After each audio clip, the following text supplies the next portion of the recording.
Do you know that majority of our communication is non-verbal? Researchers have different numbers for it. Some say it is almost 90% of our communication. Some say it is between 60 to 90%. But one thing is obvious. Non-verbal communication is central to the personality of any individual. Hello, my name is Ahmad Faraz and I teach business communication at the Department of Business Administration, Aligarh Muslim University. In this module, we will explore the role of non-verbal communication in personality development. Specifically, we will look at what is non-verbal communication and its various forms. Second, what are the functions of non-verbal communication and why it is critical for a balanced personality of any individual and especially teachers and educators. And finally, how the recent pandemic has affected the various aspects of non-verbal communication and what can we do about it. So let's get started. The famous writer George Bernard Shaw said, and I quote, "I am the most spontaneous speaker in the world because every word, every gesture, and every retort has been carefully rehearsed." Underline the word rehearsed here.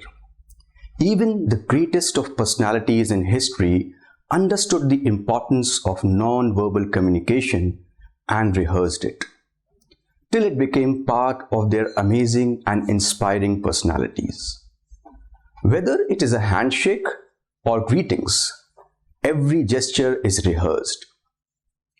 We have different forms of shaking hands, whether it is a straight shaking hand or whether taking control or giving control, or sometimes the glove handshake.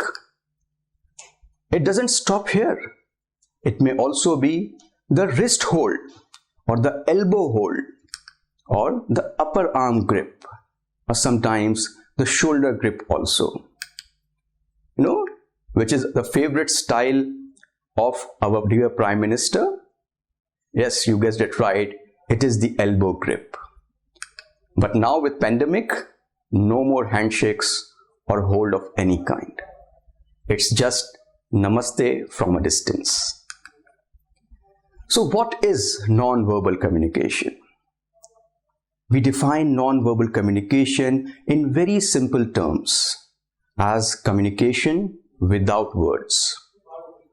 In fact, non-verbal communication is a process of communication through sending and receiving wordless messages.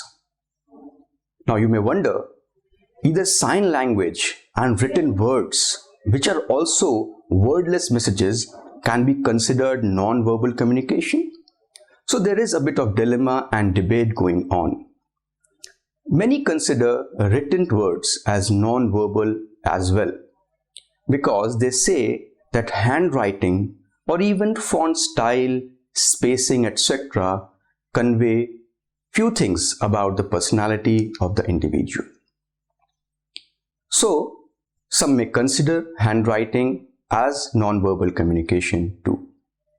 But overall, what we have to understand that non-verbal communication is very powerful. Cheryl Dixon, a communication strategist and an adjunct professor at University of Columbia and New York University, reminds us that more than 90% of communication is non-verbal. In fact, from the receiver's perspective, it is almost more than 90%. And it has been proven through research that we tend to trust non-verbal cues over verbal language. So powerful it is. Like it is said by the famous management thinker Peter Drucker, the most important thing in communication is to hear what isn't being said. So overall, there are 7 types of non-verbal behaviors: proxemics, haptics, chronemics, kinesics, artifacts, vocalics or paralanguage, and environment. So let us try to explore the meaning and importance of each one of them. Proxemics. It is the study of human space and distance, how the humans use space. Different cultures have different comfort levels of distance. As children grow older and become less dependent on parents, they require more space. Men tend to take up more space than women. So it is very cultural specific, and it is also age specific and gender specific. Researchers like Edward T. Hall have done research on what should be the optimal level of distance between people, and he gives 4 levels. One is the intimate level, which is around 0 to 18 inches. The second is the personal level, which is 18 to 4 feet, 18 inches to 4 feet. The third is the social distance, which is 4 feet to 10 feet. And I'm sure we are all familiar with the social distance now. And then there is the 4th level, which is the public distance, which is anywhere between 10 feet to go to infinity, like what leaders do. Now, what has happened in this pandemic? In this pandemic, we have become more familiar with the social distancing. But what has really changed in these 4 levels is the personal distance between our colleagues and our friends. Now, this personal distance has become a social distance. Although our intimate distance with our closed ones in our homes remains the same, and also the distance between public and leaders also remains the same. Next comes haptic, that is communication by touch. Now, again, it is a taboo word nowadays in this era of pandemic. Haptics is the characteristic of non-verbal communication and used when we come into physical contact with other people. For example, we use handshakes to gain trust and introduce ourselves. So any kind of physical contact comes under haptics. Most probably in informal communications, you must have used either pat on the back, sometimes as friends we do high fives, or even touch more often. Again, it is very culture specific. Oriental cultures, unlike Western cultures, prohibit them. We understand in countries like India, it is very gender specific too. But there have been studies on the power of touch. In fact, in a study in 1992 by Hornick, it was found that food servers in restaurants who used touch received larger tips.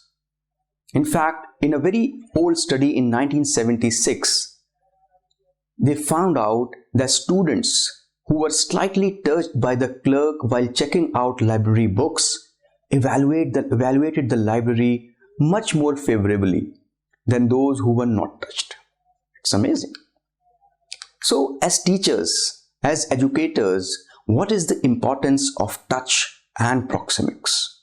Both of them has to we understand the culture where we are and the age group we are dealing with, and also we have to be gender sensitive. As teachers, what rules we set in terms of proxemics and haptics will be followed by our students and by the people around us. The third comes, which is chronemics, the role of time in communication. In fact, it is very important to understand chronemics. How time is used to communicate. Can time be used to communicate what we are trying to say? In fact, yes. What does it mean to you when someone is always late? I'm sure You must, so for some it may be the non-seriousness, for some it may be not interested, for some it may be as serious as incompetent or disrespectful. So again, it depends that who is coming late. A study conducted by Burjun in 1989 found that people who arrive 15 minutes late are considered dynamic, surprising, but much less competent or composed and sociable than those who arrive on time. Again, culture plays an important role in chronomics. There are primarily two kinds of cultures: monochronic cultures and polychronic cultures. A monochronic time system means that things are done one at a time, and time is segmented into precise, small units. Under this system, time is scheduled, arranged, and managed. Whereas in polychronic systems, many things can be done at a time. So, monochronic systems take time commitments very seriously. They try to concentrate on the job, do one thing at a time, and adhere religiously to the plans. On the other hand, polychronic time systems do many things at a time, are highly distracted and subject to interruptions. Consider an objective to be achieved if possible, are highly contextual and already have information, and are committed to people and human relationships more than plans. So we can easily make out the distinction between countries with respect to chronomics. There has been a lot of research in diplomacy, interpersonal relationships, etc. on chronomics. So, for example, if you live in United States, Canada, or Northern Europe, you will live in a monochronic culture. Whereas, if you are living in Latin America, or the other part of the Middle East, or Africa, or South Asia, you live in a polychronic culture. As teachers, we are in a very precarious situation. Our society is polychronic, but professionalism demands us to be monochronic. It is important to understand that how we behave will have a direct and profound effect on our students' behavior and attitudes. Respecting deadlines and schedules is the hallmark of an impressive personality. So that's what we should instill in our students. Despite being in a polychronic culture, we should promote monochronic culture. Then comes the kinesics, which is the study about the behavior, which is the interpretation of body motion, such as facial expressions and gestures. It is related to movement of any part of the body or the body as a whole during communication. It covers a lot of things. It covers facial expressions, it covers eye contact, it covers body language, it also covers gestures and even physical appearance. Facial expressions are very important and are the key characteristic of non-verbal communication. Your facial expressions can communicate a lot of things like happiness, sadness, anger, or even fear. Research on facial expressions started way back in 1872 with the publication of Charles Darwin's book, The Expression of the Emotions in Man and Animals. Do you know that our face is capable of 250,000 expressions? That is what research says. Do you know that smiling increases sociability, likability, and attraction? In fact, in a study by Heslin and Peterson, they found that food servers in restaurants who smiled more earned increased tips. Studies conducted on students caught cheating found that students who smiled were treated with more leniency. It may work, it may not work. For instance, as teachers and co-learners, our smile can build an atmosphere of ease, understanding, and cooperation. Sometimes we also have to show a serious face to get things done with professionalism. Also, our students convey their understanding through facial expressions. For example, a puzzled facial expression implies that we need to repeat or explain in a different manner. So overall, we convey a lot through facial expressions and also learn a lot. Then comes the eye contact. Successful panhandlers establish eye contact. So do effective leaders. People are more likely to comply when more eye contact is used. Eye contact also conveys a sense of sincerity. It establishes a connection between people. So, as teachers, we should be using a lot of eye contact with our students. But our eye contact should be with a purpose. A purpose to encourage our students, to instill confidence in them, and also encourage our students to use eye contact effectively during communication. After eye contact, we also have body language. Usually the posture we are in, how you walk, sit, or hold your head not only indicates your current mood, but also your personality in general. Reading body language is like learning a second language and can help separate perception from reality. For example, if you cross your arms while standing, you indicate that you may be closed off and defensive. Meanwhile, while walking, if your head is down and you are avoiding eye contact, what does it convey? It may indicate that you are shy or you lack confidence. Body language is often taught. In fact, there is a technique which helps us build rapport with others by mimicking their non-verbal cues, and it's called mirroring. And it is based on the assumption that people like those who are similar or equal to them. Mirroring body language facilitates compliance.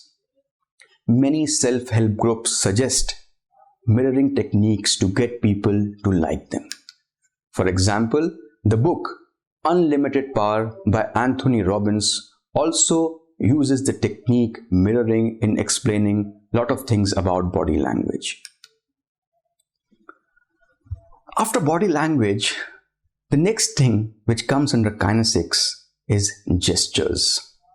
And gestures can be understood as subtle or not so subtle cues. It's just basically a gesture is a characteristic of non-verbal communication in which visible body actions communicate particular message. Gestures may include movement of hands, face, or other parts of the body. We use gestures to take the place of words or help us to increase the understanding of what is being said. Hand gestures can not only express your thoughts, but can also convey your enthusiasm and passion for a topic. According to body language expert Dr. Carol Kinsey-Gammon, gesturing can help people form clearer thoughts, speak in tighter sentences, and use more declarative language. In fact, body language experts advise that we should ensure that our hand gestures match what we are saying. Otherwise, people will notice this mismatch and they may less likely to be trusting us. So gesturing is very important, and in fact, over the years, we may have developed a lot of styles of gesturing based on our communication. After gesturing comes physical appearance. In fact, the research finds that more attractive people are judged to be happier, more intelligent, friendlier, stronger, and kinder, and are thought to have better personalities, better jobs, and greater marital competence. Attractive people also get more dates, higher grades, higher tips, and lighter quote sentences than unattractive people. That's what the research by Dunn says. For example, in 1980, a study of 73 defendants who had been rated on their physical attractiveness went to trial. Results showed that the more attractive defendants received significantly lighter sentences. But beauty lies in the eyes of the beholder. So, physical appearance also depends on in which culture we are in. After physical appearance also comes the role of a very important element of non-verbal communication, which is artifacts, the dresses, the belongings, and anything material attached to ourselves. Material objects which we attach to ourselves serve as an extension of ourselves. For example, clothing. And clothing, has the power to influence. In fact, there is a study which shows that change left in our phone booth was returned to well-dressed people 77% of the time compared to poorly dressed people which only received 38% of the time. Several studies shows that fancy suits, uniforms, and high status clothing are related to higher rates of compliance. And we all must agree that uniforms creates a sense of respect from others and demands this respect, and we give that respect. So well-dressed people are always well respected. However, situation governs appropriate dress. As teachers, we should be aware of this and dress appropriately as an example for students, and also guide our students on the appropriateness of the dress and other artifacts, because those things serve as an extension of their personality. So for a balanced personality, artifacts are very, very important, and how you portray with your dressing and other artifacts becomes the hallmark of your personality. Now the sixth non-verbal behavior is also called vocalics or the paralanguage, which is the use of voice to communicate. It includes elements such as the pitch of the voice, the rate of the speech, the pauses, the tone of the voice, the silences, the laughs, the screams, etc. For example, when we use pause in our speech, it may be very, very powerful if used appropriately. Or for example, the way we use the pitch of our voice to lay emphasis on certain things also determines is basically kind of a non-verbal communication which we are doing. High pitch involves emphasis. High pitch may also involve excitement. It may also convey your seriousness about certain things or your passion about certain things. Whereas the low pitch may be able, you can use low pitch also to convey the seriousness of the matter through non-verbal communication. Studies have found that people who talk louder, faster, and more fluently are considered more persuasive. In fact, deep voices are often viewed as more credible. For example, the COVID-19 precautionary messages by the legendary Amitabh Bachchan in his deep voice. So, there is a powerful style of communication which use the tone and the tenor very effectively. There is also a powerless style of communication which uses too many pauses, ohs, and tag questions, which often lowers the credibility of your overall communication. The last form of non-verbal communication is environment, and it is a very important non-verbal communication to understand. What we surround ourselves with convey a lot about our personality.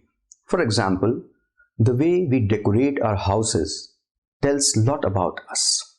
Similarly, office decoration, workplace management conveys a lot about the personality. For example, if we have a neat table in our office, it may convey clarity of thought process. Vis-a-vis, if we have too much clutter, it may convey multitasking or sometimes confusion also. Environment is often used to influence non-verbally. There have been a lot of research on consumer behavior which gives us hints about how environment can influence the behavior of others. Several researchers have found that supermarkets strategically place products. For examples, products such as dairy, meat and produce are always kept in the back or on the opposite side of the store in order to force the shoppers to meander through the aisles where they'll be tempted to buy all kinds of other products. In fact, children's products are usually placed on lower shelves where they can be easily viewed by them. Snack foods which appeal to impulsive buyers are usually placed near the checkout areas and at the end of aisles where they are more likely to be snatched up. So, we have covered so far that there are so many ways in which we can communicate non-verbally. We can use proxemics, haptics, kinesics, vocalics, chronemics, artifacts, and also through our environment. All of these point us to the characteristics of non-verbal communication. There are 4 characteristics of non-verbal communication. And the first characteristic is that non-verbal communication is subconscious, is often sent and received on a subconscious level. We are usually not aware of the messages we send non-verbally. So we have to be aware of that. The second is, it is very contextual. Non-verbal communication depends on the situation in which it occurs. Our situation in the office may be very different from in homes and with our friends. So what we communicate non-verbally in the office will be interpreted in a different manner than what we communicate the same thing in an informal setting with our friends and family. Also, the third characteristic is that non-verbal communication is ambiguous, and the meaning is open to interpretation, and often it is confusing. The same thing may mean different things for different people. Finally, the fourth characteristic of non-verbal communication is that it is very, very cultural specific. It conveys a distinct cultural nature. For example, in the Chinese culture, people don't like to be touched by strangers. Therefore, they don't make any body contact. Whereas in Latin American cultures like in Argentina, a handshake and sometimes kissing on the cheeks is there to greet people, and it's considered more normal. Whereas in the Indian culture, we have adopted the Western culture of shaking hands, but there's still our age-old namaste by placing both hands together with a slight bow is very common non-verbal communication, and it shows respect. Whereas in a country like USA or in America, informal ways of non-verbal communication are more popular. A handshake, maybe a smile, and a hello from a distance all basically revolves around as non-verbal communication. And as teachers and educators, we must learn these things, and also for a balanced personality, regulating our non-verbal behavior is very, very important. So far we have learned that non-verbal communication is very powerful and it has a lot of forms. We can convey a lot of things in different ways non-verbally. Now, let us now boil down to the functions of non-verbal communication. How can we use non-verbal communication in improving our personality? There are 7 functions of non-verbal communication. The first function is repeating, second is substituting, the third is complimenting, the fourth is accenting, fifth is regulating, sixth is contradicting, and the seventh is deceiving. Obviously, we will not talk much about the deceiving part. Let's leave it for the panhandlers and con artists. To the first one, repeating. The use of non-verbal behavior to say what you are saying in words. For example, we display things with our hands, which are often called emblems. Like for example, an thumbs up, a thumbs down, an OK sign. So all of these, basically what we are doing, we are repeating what the other person has conveyed to us, or we are repeating what we ourselves are communicating with the help of these emblems. So that is the first function of non-verbal communication. The second is substituting, where we use non-verbal behaviors to say things rather than words. We often answer questions by responding non-verbally rather than verbally. For example, nodding your head to answer a question rather than saying yes. And it often happens in our class when we demand that the students substitute their words by non-verbal behavior if they have understood anything, and just nod with their head. So that is the second role of non-verbal behavior. The third is complimenting. The use of non-verbal behavior to strengthen what is being said with words. For example, using illustrators, which is basically complimenting and supporting what you are saying. Say for example, a friend says that I am sorry and at the same time makes a sad face. So the sad face is what is complimenting the words which are being said. We can also use complimenting in various ways, by many times by gestures, and also by vocalics, by emphasizing certain things also. The third is accenting. The way we emphasize certain words in order to clarify what we mean. For example, if we mean no or no, that two things basically convey different meanings. So giving an accent is also one of the functions of non-verbal communication. Then we have regulating. Non-verbal behaviors that control the flow of the conversation and tell us when it is our turn to talk or when the other person is finished talking. For example, when telling a story to a class, one may pause to allow room for comments. In fact, we use pause a lot when we have to basically regulate what we are communicating. Finally, non-verbal communication can also be used for contradicting. When people are saying one thing, yet their non-verbal behavior is telling us something completely different. So we can make it up. For example, a friend says that he is sorry while smiling.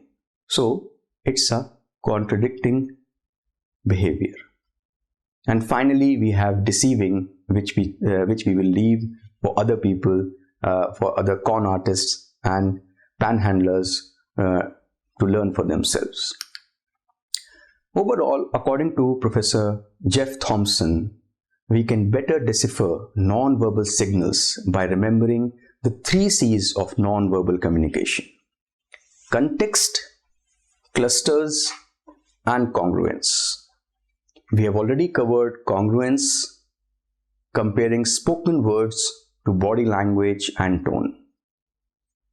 Applying context means better understanding the setting.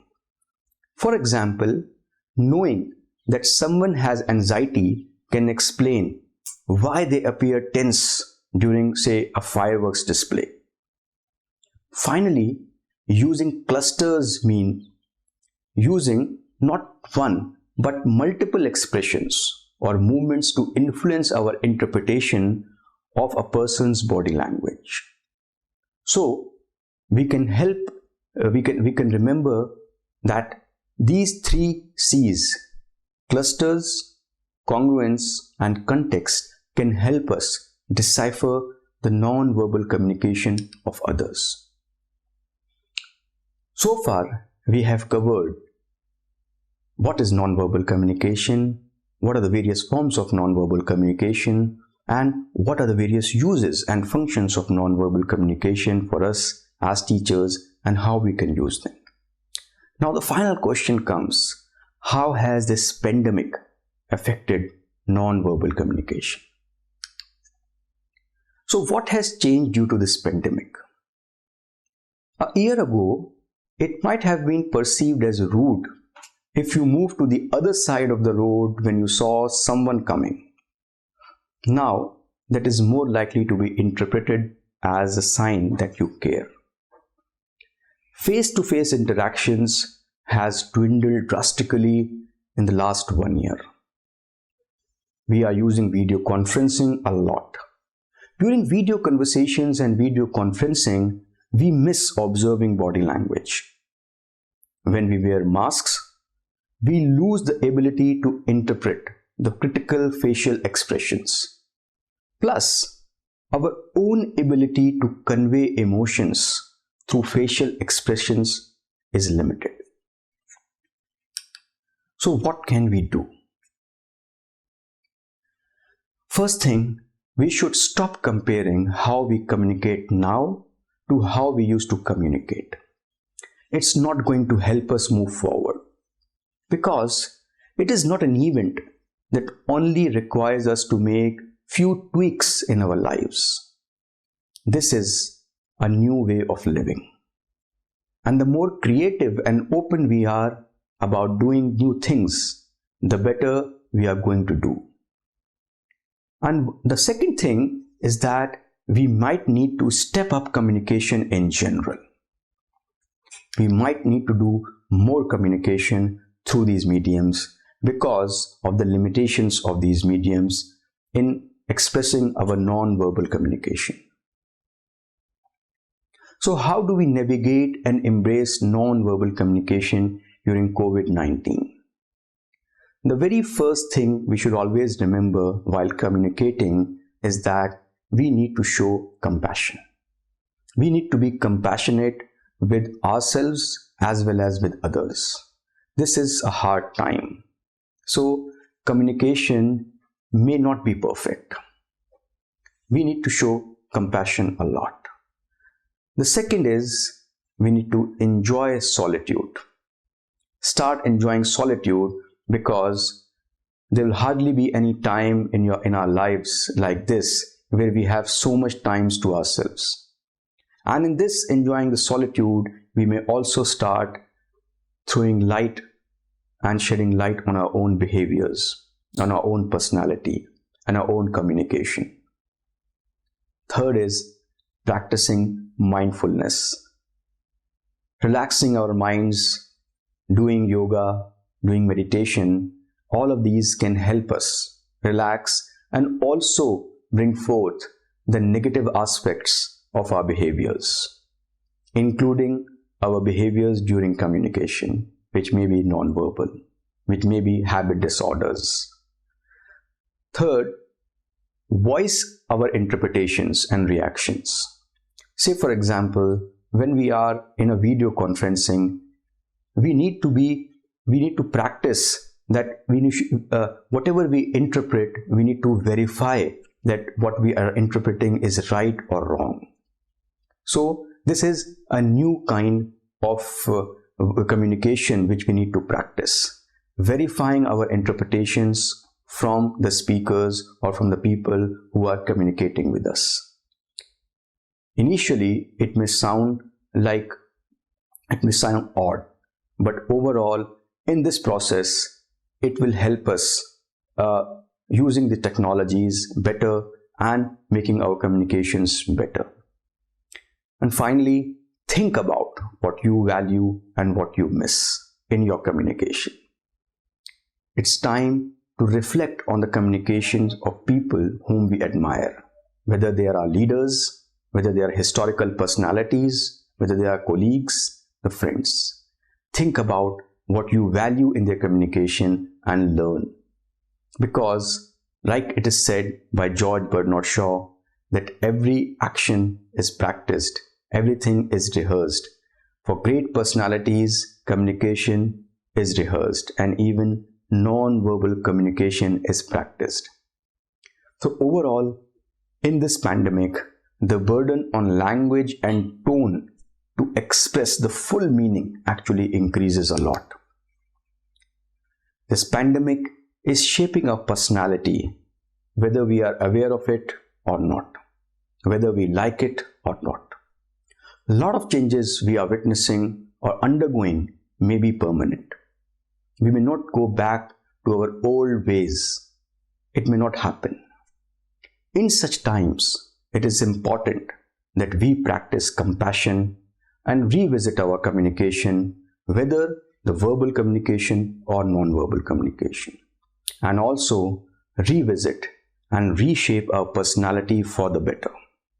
The more we emphasize, the more we understand our own communication styles, the better we will be able to communicate with others. So, to summarize, non-verbal communication is very powerful. In fact, it is more powerful than verbal communication. There are various forms of non-verbal communication. The general knowledge of all of these several factors that are involved with non-verbal communication and awareness of its power will improve our ability to communicate with others. Pandemic is changing a lot of aspects permanently, and we need to evolve our communication accordingly. Thank you.